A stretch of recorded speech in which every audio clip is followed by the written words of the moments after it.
everybody. Welcome back to another episode of Hashtag Jump, the podcast. I'm very, very excited today. I have a very special guest that I've known for a few years now, and I'm very excited for her to be on this show. This is my life coach, ladies and gentlemen. Her name is MARNA FRANSON, and she's been very instrumental in all of my jumps and everything that I've done, everything that I've tackled since I started this journey back in 2016, 2015 of wanting to pursue my dreams. So I'm really excited about this, and I want to introduce you all to MARNA FRANSON. How you doing, MARNA? I'm doing great. Thanks for having me. Yes, I knew from the beginning when I wanted to do this that I was going to have you on this show. And I was trying to think about when we actually met. And I want to say the two people that introduced you to me were Monica Clark Robinson and Verda Davenport Boer. And I don't remember I do remember what the situation was. I was on a radio show at the time, and I was also looking for somebody. I think I was just telling them about my dreams and the things that I wanted to do, and sort of not really knowing how to get there and feeling a little stuck, and your name came up. And I knew that I wanted to have you as a guest on the radio show. So you came on the community radio station that I was on with my three other co-hosts, and you blew them away, you blew me away, and eventually we just developed our own relationship through life coaching, and you've been very, very instrumental in really everything that I've done since that time, in those years of me moving to Little Rock. So I just want to thank you in the front end for that. But I want you to start by telling everyone a little bit about yourself. Okay. Well, first of all, I want to say that I'm not going to take any credit for your accomplishments because we just talked about this. It's your stuff. I just sat there and nodded my head a lot and maybe said one or two things. So I think it was one of those amazing serendipitous moments that you knew my friends and I had played around with life coaching for a while, and then we connected, and you invited me on that radio program, and I'd never done it before, and talk about jumping into the unknown. And I had so much fun doing that radio program. It was so much fun. So my name is MARNA, and I am obviously have a few years under my belt, and I started reading about life coaching in 1988 when I read the book by Mary Catherine Bateson, Composing a Life. And I loved that book so much because it looked at 5 different women and the way their lives were composed and intersected. And I thought, oh my goodness, there's this whole thing about composing our lives. And so there began this process of me reading. A book would come across my desk, I would read it. But a pivotal moment happened for me when 2 friends of mine, Verda was one of them, said to me, hey, would you do a book study on this particular book? And I said, I've never read that book, but I'd be happy to do some study with these other books that I know. And can we get together? So there were 8 of us that sat around a table for 12 weeks straight and leapt into the middle of our lives. And it was at that moment that I knew that this brought me joy to be with people who were trying to unlock that unfolding moment and find the thread of their life and follow it. I just love watching that happen and help facilitate it. So I ended up a couple of years later studying with Martha Beck in her Wayfinder coach training, and I'm certified as a life coach, and take on a few clients here and there, do a few classes here and there. But yeah, that's what I am, and that's how we got connected. Yeah. So why is life coaching necessary? I feel like it's necessary, but I think before that, I might have thought, it's an option for some people who don't really know what they want to do or that sort of thing. But I really think that it's something that if you can take advantage of it, it's really necessary. Why is that, or how important is that for people to to have some life coaching or Yeah, that's a really good question. So this is what I think. I think that the aha moment for me went on, in my brain came that I think we think that there's some secret in life that other people know how to live their lives as human beings and move forward, and we didn't get the memo. I think that a lot of people feel like we didn't get the memo. But when I started reading these books about how people make decisions and, hey, try this practice, or what about looking at it through this lens, I realized that there were lots of people, there were lots of helpful hints, there were lots of practices, there were lots of just like, if you're trying to learn how to cook, you have to learn how to cut up an onion before you can make an onion thing, right? When I realized that life had some skill to it that other people could teach me, the shame of being a failure in the world, the distress of not knowing, the comparing of myself to others and feeling myself substandard began to fall away, because I thought, well, I just don't know it yet, right? And so what area of life do I not know how to do? Who knows how to do it and has walked down the path a little bit? And how can I ask them to teach me what they know?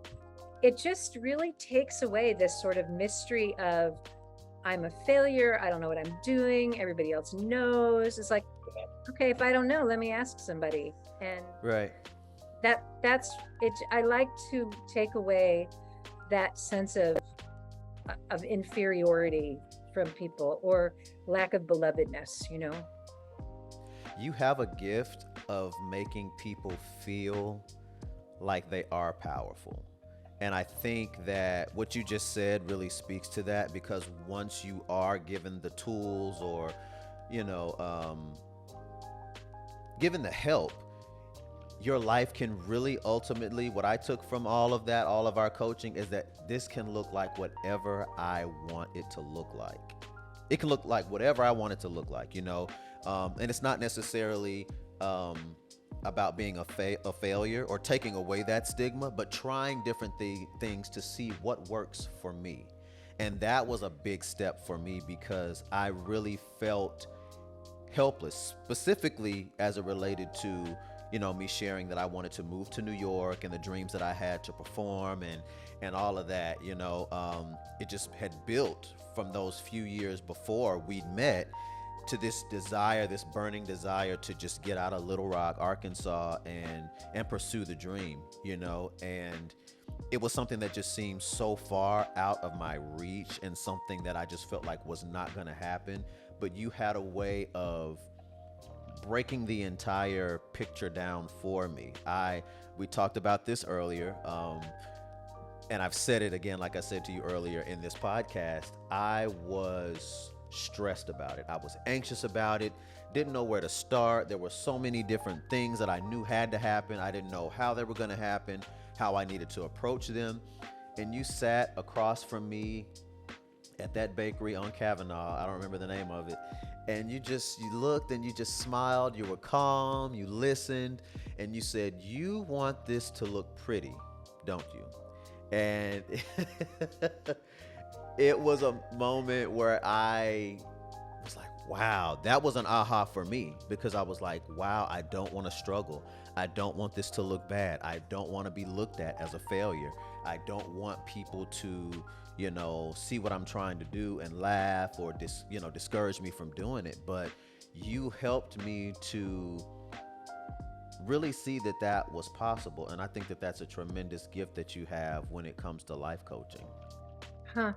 Well, thank you for that. And I think that comes from something that I learned in the Martha Beck system of life coaching. She talks about the first question we ask people is, what is your area of most discontent? Because when we ask that question, people go, well, but if for you, the discontent was, I need this to look like I need it to look calm the way. So you had a belief that you needed it to look a certain way while you were going through the process.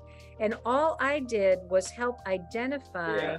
that belief that you had that was holding you back. You had the dream, you even had ideas about how to do the steps, but what was holding you back, and I didn't even know it until you kept talking about the pieces being in line and everything lining up, and I got to do this and then this, and I'm like, oh buddy, you really want this to look nice, Yeah. right?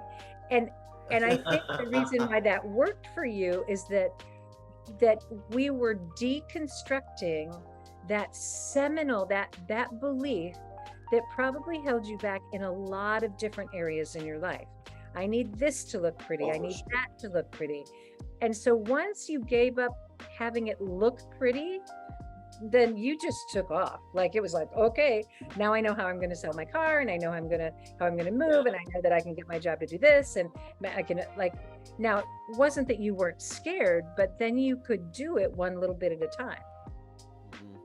Yeah, and it's necessary because I think that people don't just automatically think like that. I don't know the person that just is just so enlightened and they've thought like that their entire life. It takes someone like you helping through the process. And again, like we talked about earlier, this has highlighted the idea of community so much to me. This entire process has been a community effort for sure, and it's very important to surround yourself with people that are going to, as you said earlier, be your mirrors or uplift you and encourage you. So Marna, what is one of the first things that someone who has a dream and is trying to realize that thing and make it happen, what are some of the first things that one should do in order to properly navigate that process in order to ultimately get to where they want to be? Okay.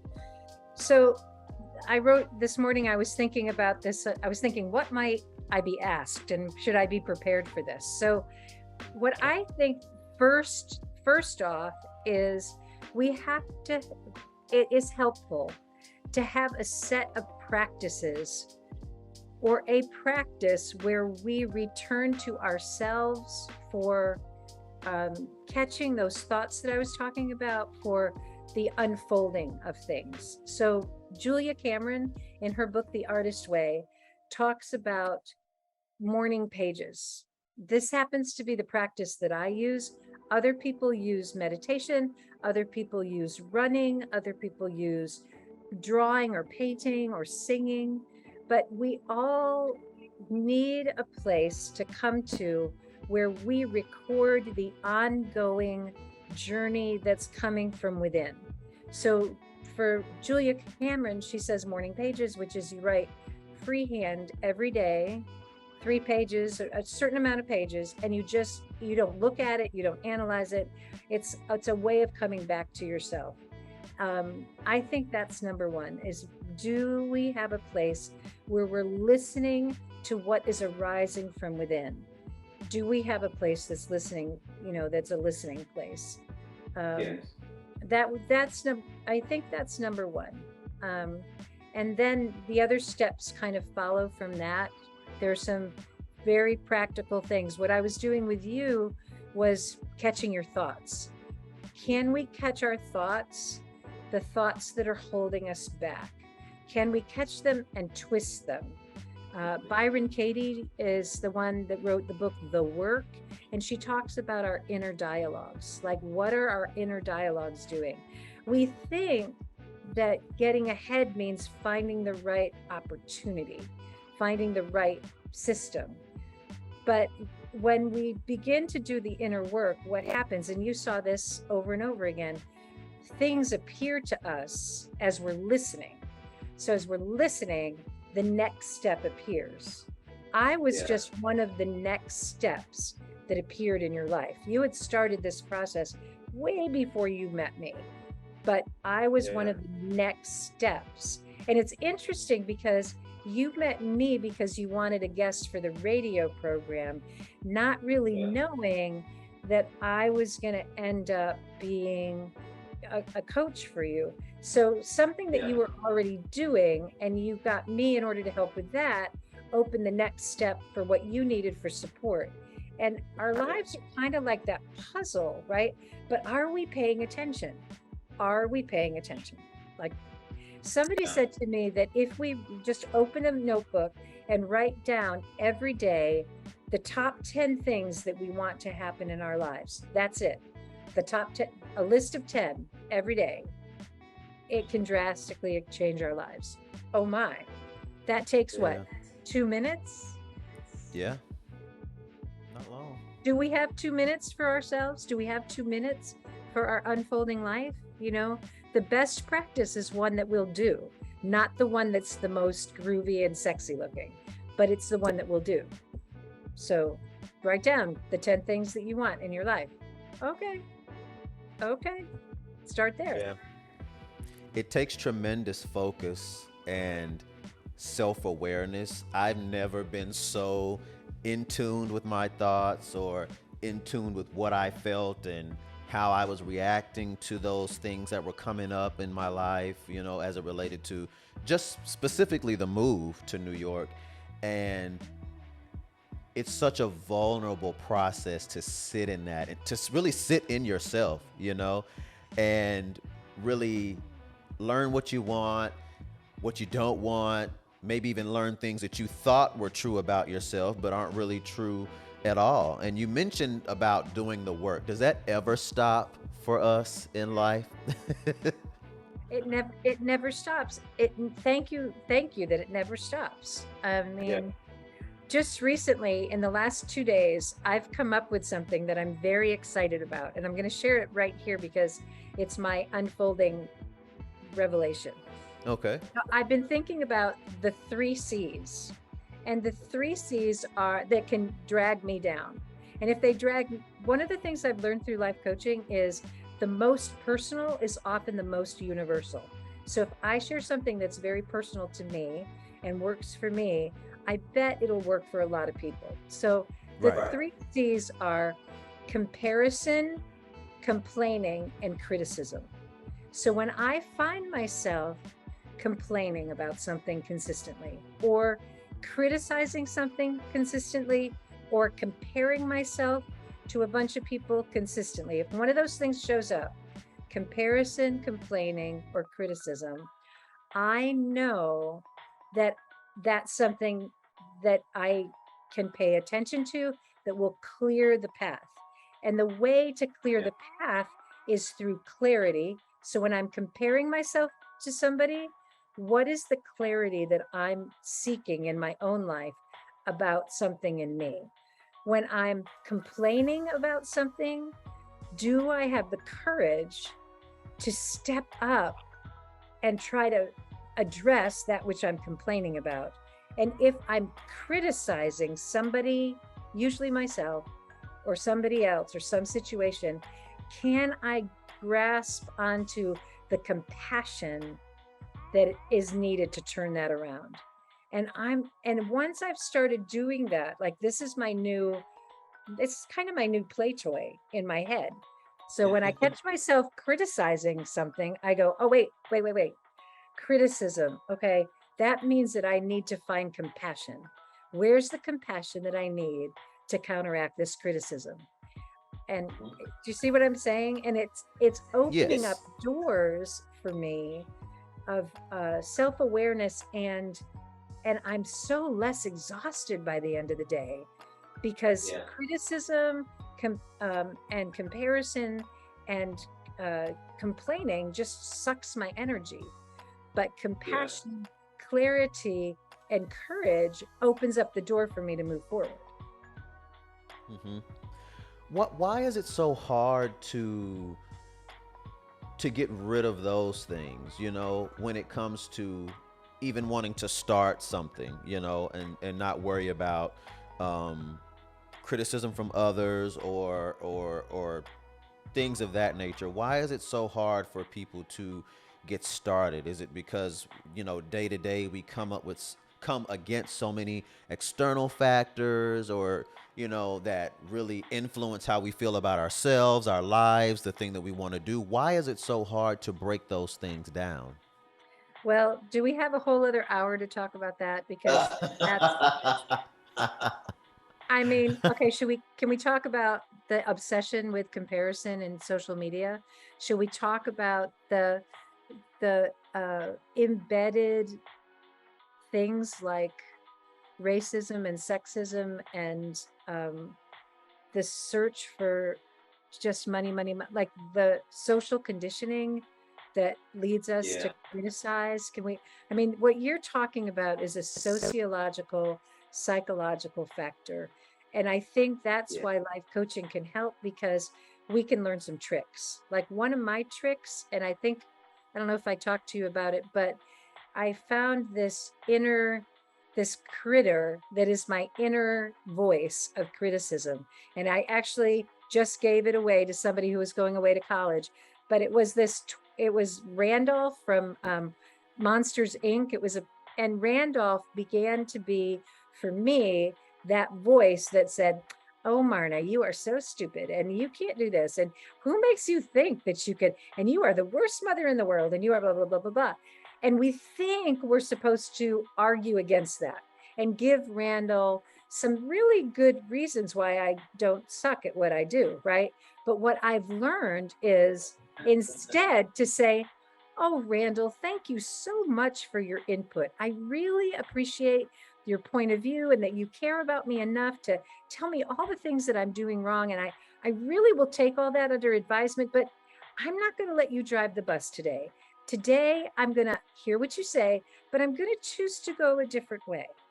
And I think that what we try so hard and we spin our wheels because we keep trying to counteract this criticism and giving it, okay, well, I mustn't be bad. So let me show you, let me prove this. You can go, "Yeah, maybe that's true, but I'm not going to let it ruin my life." Like maybe I am a bozo on the bus, and maybe I am, I use the expression, "I'm ugly and my mother dresses me funny," like maybe that's true, but I still would like to follow my dream. So let me just take that with me. Let's not worry about it. Let's just take it with me. Yeah. It's so much easier, right? Yeah. Yeah. That's true. Why is it important to have dreams and have goals? Why is it important to set things like that up in our lives, especially if there's so much to come up against to actualize them, to make them happen. What does dreaming and having goals do for us, for our lives? Hold fast to dreams, for if dreams die, life is a broken winged bird that cannot fly. Hold fast to dreams, for if dreams go, life is a barren field frozen with snow. That is a poem written by Langston Hughes, and it is beautiful. And dreaming is the essence of our lives. We are here as part of the beautiful mosaic of life. Each one of us have come here, been here, are incarnate for a reason and a purpose. And without us contributing our reason and our purpose, the tapestry that is being built and our part that we are designed to play in it doesn't happen. And so the tapestry Right. gets diminished. And so we think that following our dreams is a selfish thing, that it's something just for us. But if we don't follow our dreams, then we're missing, then the world, this moment in the world is missing that part that is meant to be played by each one of us. And so it is the most altruistic thing that we can do to clear away the debris and to follow that inner guide, that inner path that was placed in us at the time that we came here. And it's about being open and available, like we talked about before we got started. Just our meeting, how we both shared people in our same community, people that you had worked on with life coaching, people that I had done performed with, and we knew each other and we got together. And even through that, I became a part of your community. You became a part of mine. But not only that, I felt that people could benefit, from you. I remember you asking, let's do something. What can we do? And sort of putting on a pop-up life coaching session, where other people came and were able to benefit from that as well. And it's just like you said, adding to this tapestry. And a lot of times we don't even set out to do it. We don't even know that that's what we're doing, but we're adding to this tapestry of life, of community, and we are all helping to just foster that energy, that positive energy, encouragement, motivation towards each other, and pushing each other towards our goals and our dreams, helping each other jump. Yeah. And jumping may be like, I love the idea of people that are like Buddhist monks or Christian monks or Muslim monk, whatever, that are their job is to sit in meditation for the world. Like, I love that idea so much. Or the grandma type people who they cook for everybody around, or they're the open door. They're the ones, and you think, well, what? Well, without those folks, without we wouldn't survive. I have met so many people whose gift it is to love their family. That's their gift. That is, oh my goodness. And so everything we have to contribute, and all of the things that I mentioned take courage and dedication and clarity and commitment, all of them, all of them. So we don't know, and our goal may be to get our generation of children safely into adulthood. Yeah. Wow. That is a huge undertaking, Yes. huge undertaking. So we don't have to have these, what we think are lofty goals, like to start a business or to become like a stage presence like you want to, or to I want to just say that right out front, that it's important. Yeah. It's important to follow the track of our lives. It's important to be authentic with the track of our lives. I remember reading in the novel The Help that this woman wrote her prayers. Remember, there's a part where she wrote her prayers. That's what she did. Her prayer journal every day, every day, every day, every day. And that led to social change. I mean, it led to, but she didn't know that. She just needed to write her prayers. Yeah. And that was Just her giving goal. of her. Yeah.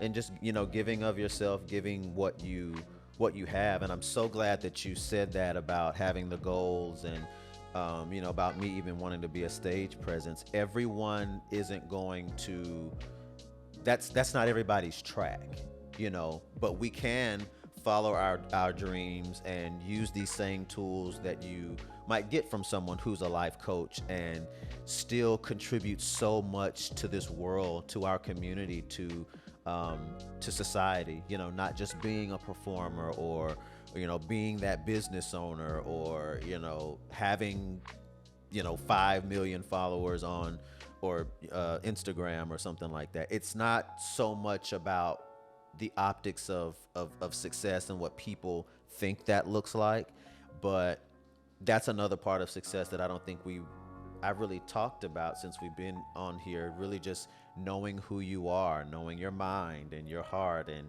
who you are, what you want, and really getting there in the safest way possible.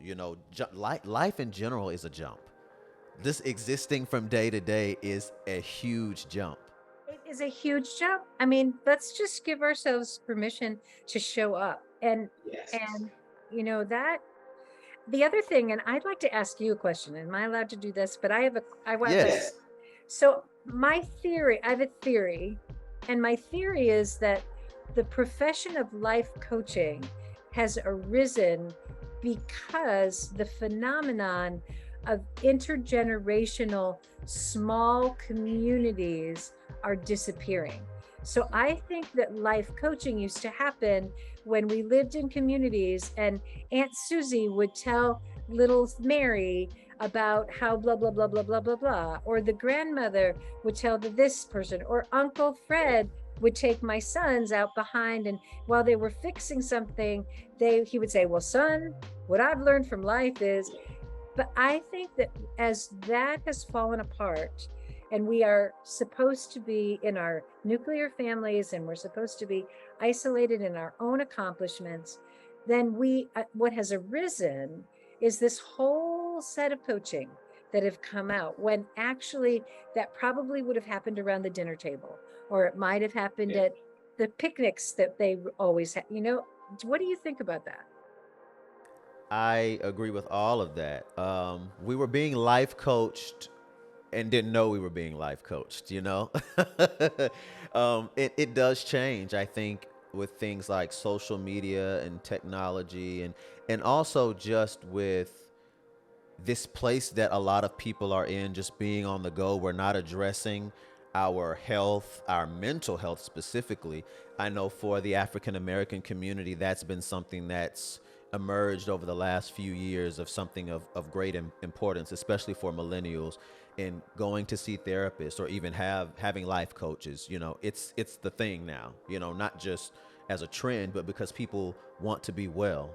And I think that it is true. It is true. Those were things that you would get, back in the day. Like, I'm just so old, but um, that part of life is missing, I think, from the families, from the nuclear family, like you were saying, and it's something that has to be sought after by therapists and life coaches, and bravo to those who are taking the steps to seek help from those people, and realize I don't have the tools, or I don't really know what to do or where to begin. I don't think there's anything wrong with that, but I totally agree with everything that you said. That's where we are. That's the world we're living in now. Yeah. It makes me sad. It makes me want to step out of life coaching and start creating community again. It makes me want to get intergenerational things happening, and to have kids play at nursing home. Like, it makes me want to do social change in that way, because there's just too much pressure on us individually to even find, so I love what I do. I love what I do, and I love having people in front of me, but I also really wonder if all the folks that came to me, if we all just sat around the table with some older people in the community consistently, if every Friday night we got together for a potluck dinner and chat and started asking about the stories of their lives, or saying, "Man, I'm really struggling with this. Do you have any ideas?"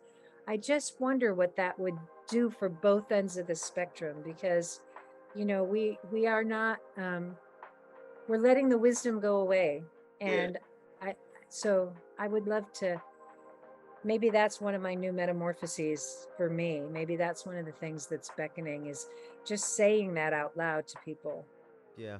Well, it would also eliminate the idea that we're alone. I think that we carry that with us, and that everything we tackle, our day-to-day lives, our dreams, our jumps, that we're doing it all alone. And I know for me, um, specifically when it came to moving to New York, there was a time where it felt like I was doing it all by myself, because there were things that I had to do, but, not feeling like I had any help.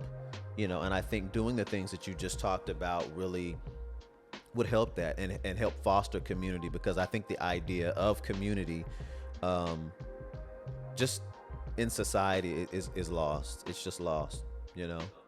And I think we can make it happen in our own lives. As part of, you had asked, "Hey, how do you get started?" Right? You had asked me one of the basics. One of the basics that I say is, get a group of people that you can trust, that have shown themselves to be trustworthy, gather them together around you, and talk about how to support one another. I mean, I've just moved from where I lived Yes. for 25 years in Little Rock up to the Upper Peninsula of Michigan, where I don't know anybody. I've been here 2 years, but that's nothing compared to 25 years in Yeah. another place. But I have my handy dandy phone. I have 5 people, 6 people on this text group. They're all my ladies. Verda's one of them. And Yeah. whenever I started this back in Little Rock in my home while I was raising my kids, when I was having a particularly tough time, I would just send out a text to my people and say, "Man, this is hard," or "Gosh, do you know this is coming up for me?" or "My I just heard from my dad and he's not feeling well," or something. I began to feel better the minute I sent the text, not when I got responses and or any advice. It wasn't the advice that I got that made me feel grounded and as if I could move forward. It was the fact that I was no longer alone and that I was showing my vulnerability to trustworthy people. And I knew that they had my back. I Yeah. knew that they cared about me. I knew that I was not alone. And I think that that's when we struggle, we think we're alone. But it's Yes. up to us to say, to be vulnerable and to say, this sucks. I'm struggling. This is hard. This moment is hard. And Yes. none of them felt the need to rescue me or save me, but always I was responded to within a 24-hour period of time, and it helped me move forward. So I think that there are ways that we can build community around us using the technological tools that we have at our disposal. Yeah, and that is reciprocal, and it's adding to that piece of the tapestry that you were talking about. I remember when we did the pop up life coaching session, and I just reached out to people afterwards and just thanking them, and almost every single person, in fact, every single person said, "Hey, thank you for inviting me. I knew it was going to be something that I benefited from." People were saying that they trusted me enough to know that I wouldn't invite them to something that would not benefit them or do a service to them. And just those things that they were saying to me fed me. And the fact that they were there, it was an invitation for me to help them in certain ways. Not really me personally, but to offer them an invitation to something that I felt would be of service to them. And it's just this reciprocity that just happens back and forth, back and forth. And like we talked about off camera, I didn't think anybody was gonna come to that. For those of y'all who don't know what we're talking about, Marna reached out to me about wanting to do something, and we were gonna collaborate and just get some people together and just really have conversations. And we ended up having a pop up sort of a life coaching session at no charge to the individuals that were gonna come, just to just talk about some things. And I was to invite some people that um, I felt could benefit, or were maybe looking for life coaches or something like that. And it rained so bad that day, y'all. I'm talking about so bad. Around the time of the event, Marna and I were getting chairs out of her car. It was pouring, and I didn't think anybody was gonna, not that anybody wasn't gonna come, but I didn't expect the turnout that we had um, in the space that we did. And most of the people that I invited came. We had 25 people to show up to the session, and I want to say I invited maybe about 35 to 40.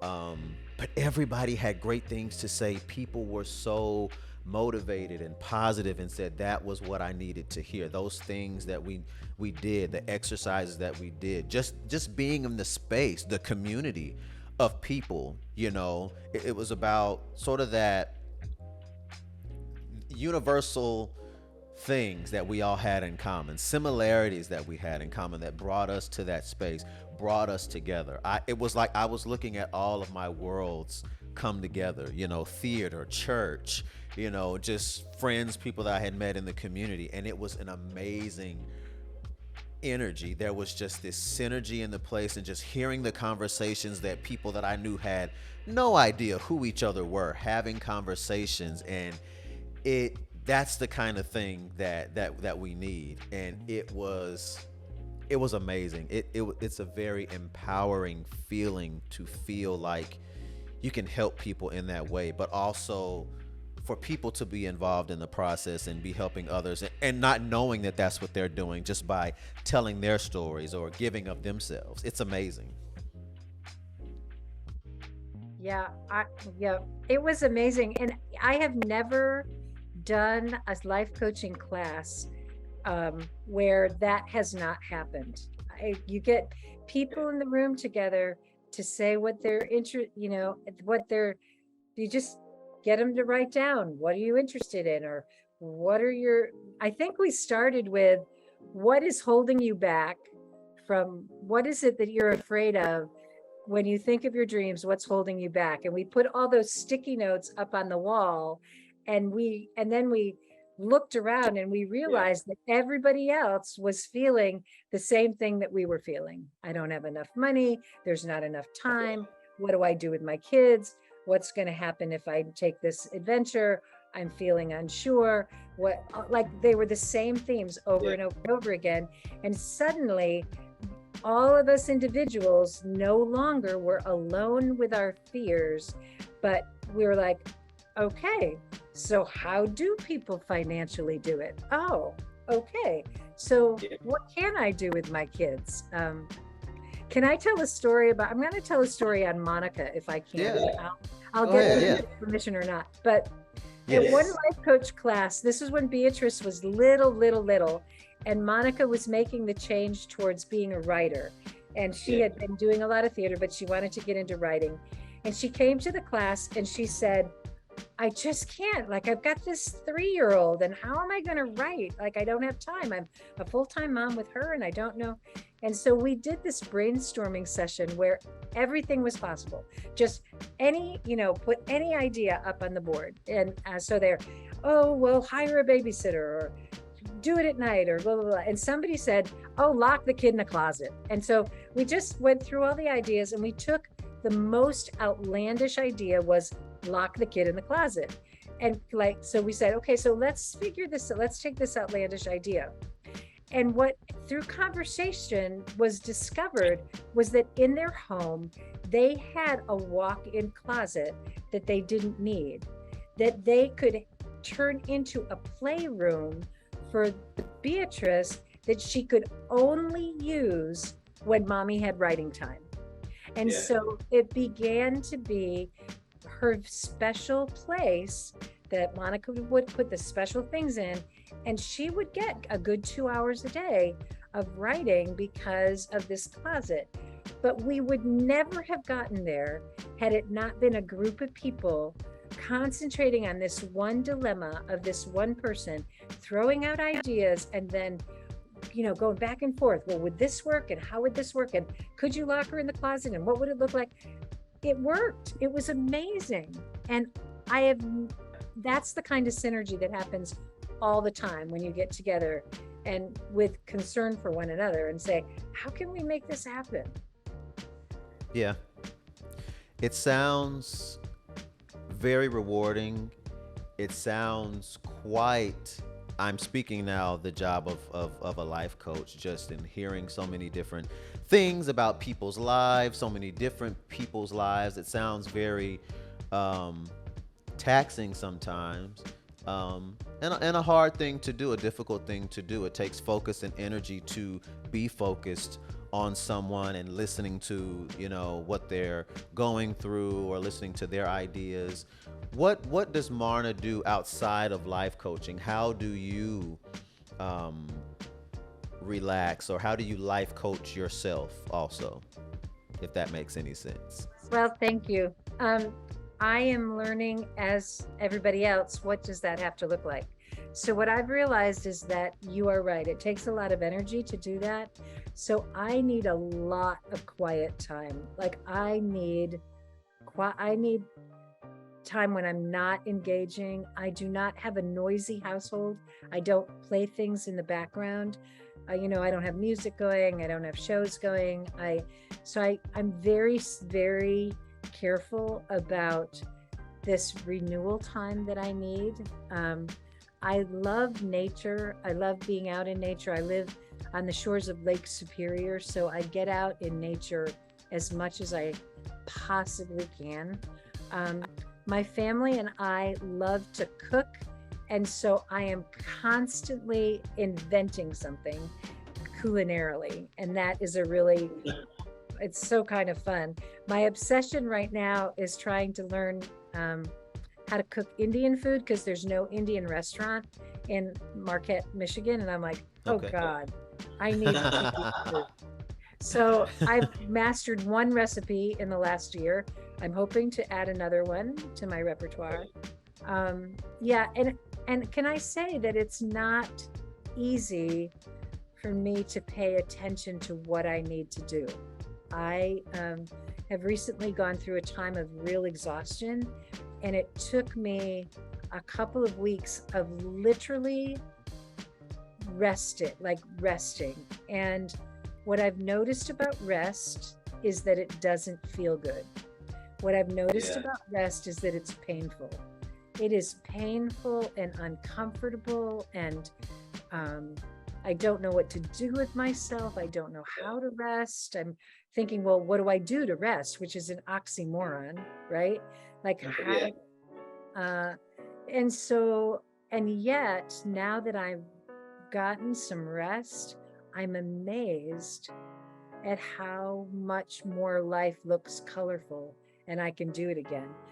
Because when I get tired, it all looks discouraging. Yeah. So I have to learn what I need. Even sometimes I, I I take 2 days off every week.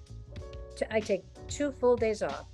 One day is to just do the laundry and the grocery shopping and the cleaning and the errands and the things. And the other day is my day of uncomfortable rest. I just rest. I do a Sabbath rest. I just stop. And that's what I have to do for me. Other people have to do other things, but um, I really highly encourage rest. Martha Beck says, work until you're tired and then rest until you want to work again. And that makes sense to me. It This does. whole idea that we have that we're supposed to be able to keep pushing, keep pushing, keep pushing, keep pushing, um, it just doesn't work. Yeah. It's taxing, and like you said, it is uncomfortable because a lot of times you associate rest or doing nothing or being unproductive, and that's not what that is. Resting is a big part of doing the work as well, because you want to be healthy, you want to be able to sustain to do the things that you want to do. But if you're just exerting, and you're not replenishing yourself, it's very difficult to do that and not burn out. It's hard. It's a part of the process, but it's something that you have to do. Um, in addition to your passion for life coaching, you're also a mom and you're also an Episcopal priest. Tell us about that. Well, being a mom is my favorite thing in the whole world. I am madly in love with my children and my daughter-in-law, and if I could do nothing else, I would just hang out with them. That's really the only thing I want to do. So there you go. And Yeah. they're probably sick of me, and that's okay. I don't care. I honestly don't care. I, yeah, anyway, the gift of having my kids in my life is the best. And it is an inventive process in and of itself. Um, Being an Episcopal priest is very strange. Can I just say that? Like it's a thing. Um, it's a thing. And I now work for the Episcopal Diocese of Northern Michigan. And what I love about this place is that we embrace the theory of mutual ministry, which means this, basically what we were talking about, that everybody is part of the tapestry of life. And we work really hard up here to flatten the hierarchical nature of religious institution. And so everybody has a part to play. So can you see how it really matches me to be here? Oh yeah. It just really Yes. matches me. And so this is probably good to hear on a podcast about life coaching. I don't know how I ended up an Episcopal priest. It was never a goal of mine. It wasn't. But it was discerned by committee, not by committee, in community. That's how the Episcopal Church does it. That the the that's where I am gifted in a certain way. The priest's major job is to feed the community so that the community can go out and do their ministry. So in that sense, I see why I fit. But me and institutions are like oil and water. And so the fact that I'm an Episcopal priest is a little strange. Yeah. Yes, and I'm okay with saying it's weird. It's Yeah. strange. I don't, in a lot of ways, I don't feel like I fit the traditional mold, but maybe I do. It's not really up to me. I'm, in Right. this point in my life, I'm doing where I am, and we'll see where it leads. And you saying what you just said reminded me about some of the other guests. All of them had something in them that led them somewhere else. You know, one of my friends that was on was just really, really great at communication, and he ended up being a news anchor and then eventually a very, very successful real estate agent. But because he's a communicator and he's able to talk to people and make the clients comfortable, like he said, that's something that he always had in him. How important is it for us to figure out what those things are inside of us and also to nurture them and follow them? How important are those natural abilities to our dreams and goals? Well, what I think is interesting is Elizabeth Gilbert, who wrote the book Eat, Pray, Love that everybody read. She wrote a book on curiosity, and I can't remember the name of the book, but she wrote a book and she said, having a vision, having a goal, having something to go towards is way too much pressure for me. I'm not that clear about my life, is having this goal. It doesn't work for me. Too much pressure. But she said, if I follow my curiosities, if I follow what I am curious about in the moment, then, I mean, think about it. That's how I ended up as a life coach. I followed my curiosity. I didn't say, oh, I want to be a life coach.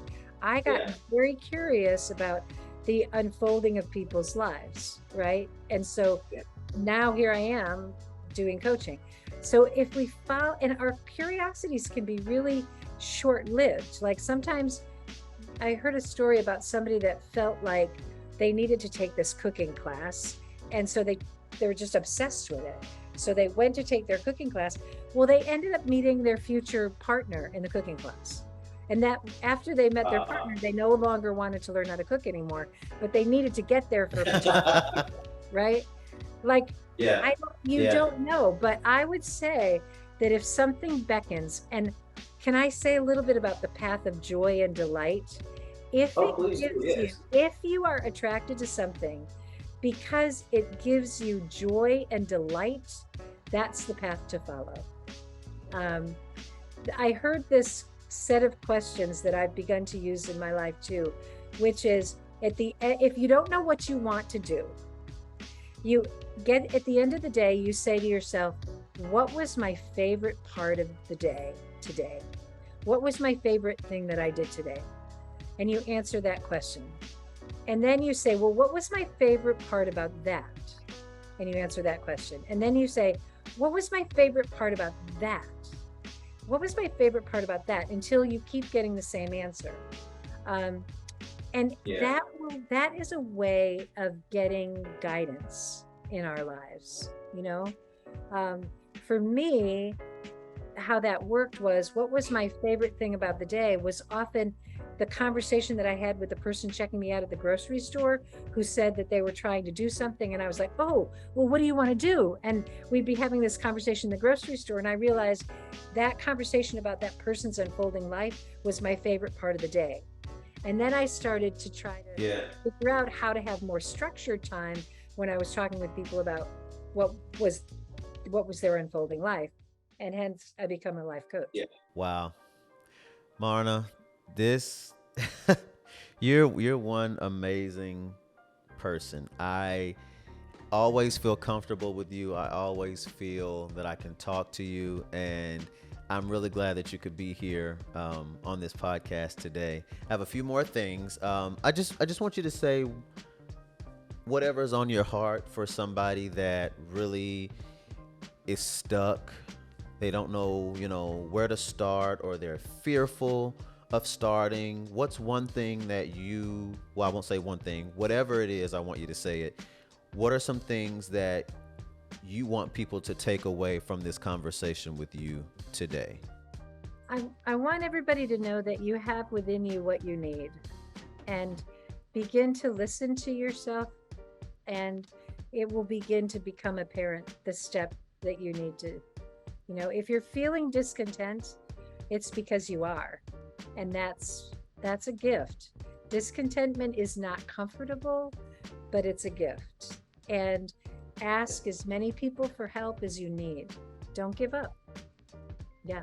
Marna, I appreciate you for being here today. I know this is not going to be the last time. This is definitely not going to be the last time that we speak with you. I'm very excited about the things that you're doing. It's so good to see you. It's been a while, and it has been a while. I actually need to call you for my own, life coaching again, just because, it's been life, and you just sort of need that that text that you do with Verda and those other ladies. You'll be my text that I need. Absolutely. Text me anytime. Yeah, if I don't get back to you, it's because I'm sleeping or resting or doing this. But I resting. Resting, yeah. Yeah.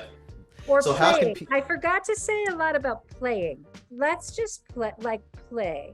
And I don't know, and that doesn't mean start a new hobby, but find playful things to do. One of my special magic powers is making something serious into something goofy, because we are just way too freaking serious about everything, Yeah.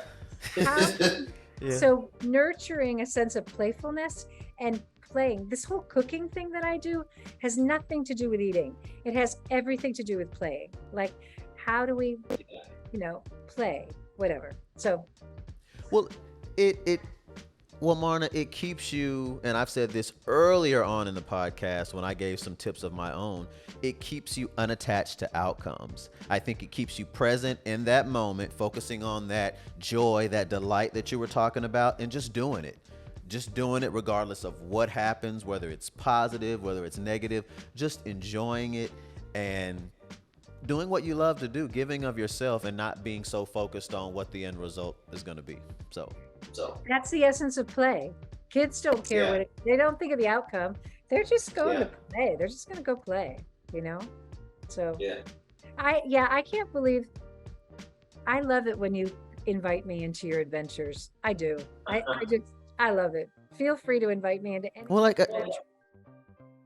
Well, yeah, Marna, you've been a big part of this. Like we talked about off camera, you've been a huge part of this journey for me. I can confidently say that I would not have even made the attempt to move to New York or even quit my job after 11 years to focus on the arts full time. It's not that I was like, oh, Marna, we life coached and Marna is the reason this is going to work, and so I'm going to quit my job. But you gave me so many tools and so many practices and things that I still use to this day, things that you said that I still think about to this day, that have allowed me to move through things a lot more stress-free, worry-free, more joyfully, and just really excited to bring on the challenge of something new. Those times that we met were me building that muscle of living the life that I'm living now. And none of that would have been possible had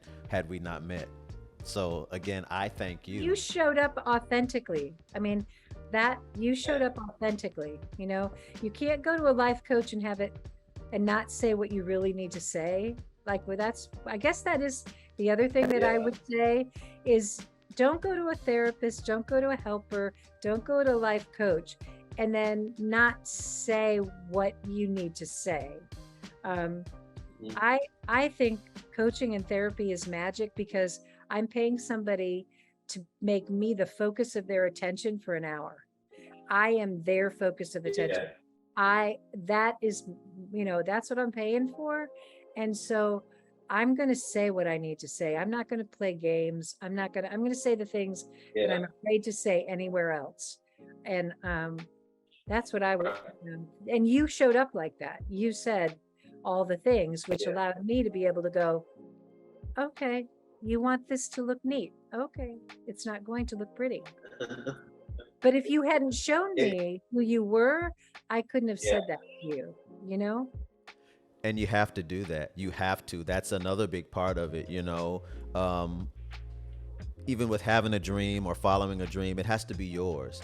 It can't be what somebody else, wants or what you think you should be doing. It's totally about you. Like you said, the focus is on you. What do you want to do? What does life look like for you? And it can look like whatever you want it to look like. And that's the thing. It gives me license to play. That's been sort of my play. It's like, well, what can I do to further myself today? And not be so serious about it. It's a challenge, but it's an exciting challenge. And it has become something that is playful for me. And that always wasn't the case. So again, I thank you for everything that you've done for me and everything that you're going to do for the many people whose lives that you touch. Some of which I hope are watching this podcast today. So thank you for being here today. Absolutely. So Marna, how can people get in contact with you if they want to reach out for maybe a consultation or start life coaching with you? What's the best way for people to get in contact with you? I am a very simple girl. Did you know that? I like things uncomplicated. So you can just email me at my name at yahoo.com. Just email me, marnafranson at yahoo.com. Tell me what you need. I do have a website, Play Genius Coaching, and I'm sure that we'll get that up there, and you can meander around, and I will be putting resources. I've got some blog things. It's not that serious of a thing because I'm a terrible entrepreneur. I'm bad. That's terrible. And I don't care because what will come will come. But if you need me, reach out to me and we'll figure something out. Got it. Thanks, Marna. You're welcome. Thank you guys for watching another episode of #Jump, the podcast, and we'll see you next time. Hey guys, please make sure to follow, like, subscribe, comment, and share all things #Jump, the podcast.